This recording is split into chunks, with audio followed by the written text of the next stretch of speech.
ஆண்டவர் நம்முடைய இருதயத்தை பார்க்கிறவர். வெளியில நடிச்செல்லாம் அவரை ஏமாத்த முடியாது.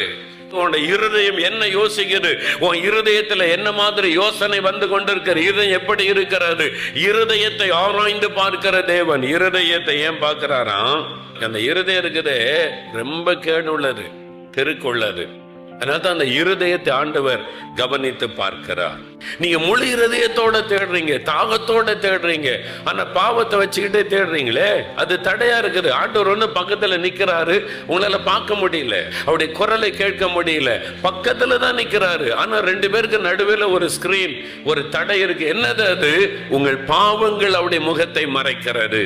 நம்ம நினைக்கிறபடி நான் கரெக்ட் என்றபடி வாழ்வது அல்ல கிறிஸ்தவ வாழ்க்கை. ஆண்டவருடைய ஆவியானவர் நம் இருதயத்தை சோதித்து பார்க்க இடம் கொடுத்து அந்த பரிசுத்தத்துக்கு ஒப்பு கொடுக்க வேண்டும்.